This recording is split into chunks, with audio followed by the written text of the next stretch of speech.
My mom is back at it again with the chirps. The Carolina Hurricanes are playing. They want so badly to have this jersey. My mom goes, oh my gosh, those jerseys are so ugly. Looks like their mom went to Michael's and bought letters to iron on.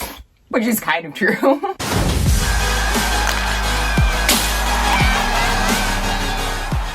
What's up, guys? Welcome back to the Glove Drop. New York Rangers lose to the Carolina Hurricanes tonight, 2-4 at home. Very frustrating game to watch, kind of. I'm gonna say kind of because it wasn't that frustrating to watch during the first and second period. The third period, on the other hand, damn, that sucked. Going into this game, the New York Rangers are battling for that first place in the division spot. They trailed the Carolina Hurricanes 2 points after 73 games played. We're gonna get to see a matchup between two Vezina-level goalies, Igor Shesterkin and Freddie Anderson. These guys have been going back and forth in the rankings of save percentage and goals averaged against. Right now, they're tied for first place in goals averaged against, and Igor Shesterkin is in first place for save percentage. I'm thinking we're gonna have a friggin' game and a half, and we did. And the way the Rangers played tonight, it wasn't something that is going to rattle me. I don't think it should really rattle anybody down to their core in terms of what the Rangers are capable of doing when it comes to the playoffs. By no means was this a blowout game. The first period, the New York Rangers came out and they really ran the show. I expected Carolina to come out with a little bit more heat than that, but the first period was all Rangers. What we did see, though, was the Hurricanes and their shut-down penalty kill. They are first place in the league for a friggin' reason. They just completely kept the Rangers from getting anything in motion when they were on their power play. Thank God in heaven, the New York Rangers have figured out how to score on even strength. The Rangers outshoot the Carolina Hurricanes 14-8. They're getting the puck deep. They're getting the puck on net. They're getting, for the boys, no. They're showing a lot of offensive pressure.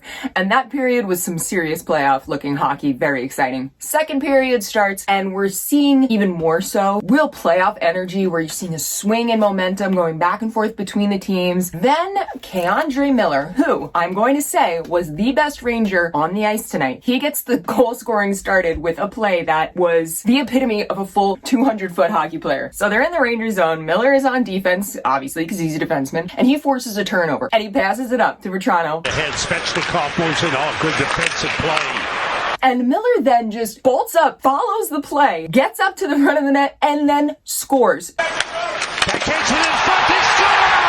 Yes! Kreider Miller! That was awesome. So Kreider Miller really showing his ability tonight on both the DN as well as on offense. Love to see it. Andrei Svechnikov managed to tie it up with a really sneaky goal. He went behind the net and he banked it off of Chesty's skate. Shesterkin, I think he lost sight of where the... I hate when I see goals like that. When it's in slow-mo, you could be like, well, why didn't you stop that? But at real time, there's just no chance. So New York Rangers go into the second intermission tied 1-1. The Carolina Hurricanes decided to turn the heat up to 11, and they take the ice, and they're playing a completely different game. That swinging that we saw of momentum, mainly in the second period, well, the Carolina Hurricanes picked it up, and they ran the show in the third period. Hands down. We saw the Carolina Hurricanes' signature move of swarming every single person. If you have the puck, you're going to have 3 cans on you at all times. You will be unable to get anything going. You're barely even going to be able to stick handle. That is how hard and how much pressure they put on a person who has the puck in any instance. And it's incredibly frustrating to watch. Just seeing a sea of white knockoff New York Rangers jerseys that say Canes on it, just swarming every single blue shirt. I put my hand through the drywall for that. That's so annoying. And then a minute and 22 seconds into that third period with this new burst of energy momentum from the Carolina Hurricanes, they take the 2-1 lead with a goal by Seth Jarvis. That lead would then be extended to 3-1 about 6 minutes and 45 seconds into the third with a goal by Jordan Staal.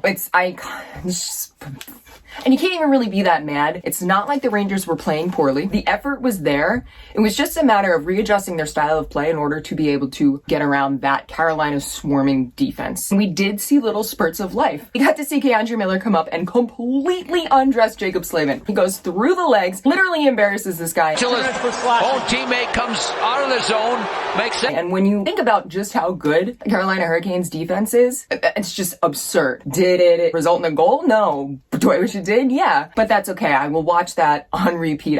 Somebody make a boomerang of that, or a GIF. I just want to keep watching it. Gotcha, bitch! It was great. Then, with less than 2 minutes in the third period, Chris Kreider scores his 50th goal of the season. A deflection, and they score! Chris Kreider!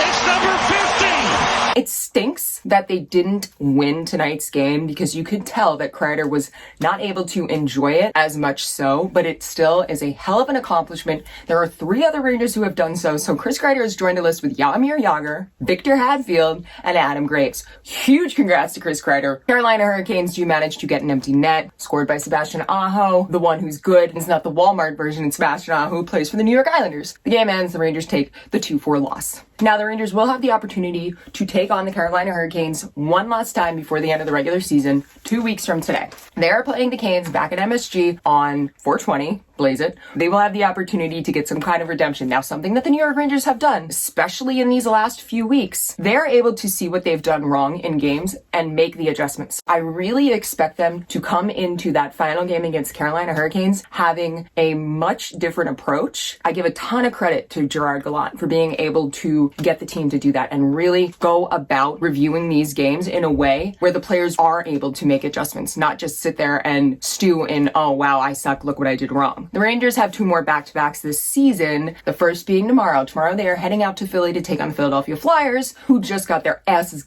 kicked, bombed down, depleted, rode hard and put away wet by the Washington Capitals, losing 9-2. The Rangers are taking them on tomorrow at the trap house that is Wells Fargo Center. Hopefully the New York Rangers will be able to have a easy win despite the fact that they did lose in a shootout to the Flyers. I don't think they're going to go into that game tomorrow with anything less but we know how good we are attitude and take tonight's frustrations and shove them in Gritty's face. That is all I have for you guys tonight. Thank you so much for coming through. I really hope you enjoyed this video. If you're new here, make sure you hit like, hit subscribe. Also, I'm going to start putting questions in the video. So if you guys have any questions for me, make sure you go over to Twitter, tweet your questions at me, and then come back and see if I answer them in the videos. I'm going to be starting that up next week. Also, I'm going to be starting full league coverage as we wind down this regular season and get into the postseason. So if you're not a Rangers fan, it's fine. You can still stay. You can still sit with us. And if you want even more of the Glove Drop, you can check me out on Instagram and TikTok at the Glove Drop. A lot of stuff going on there too. And in the meantime, I'm going to go ask Tony D'Angelo on Twitter if he's upset that he never got a tribute during the game. Jesper Foss got one. So I'll see you all in the next one.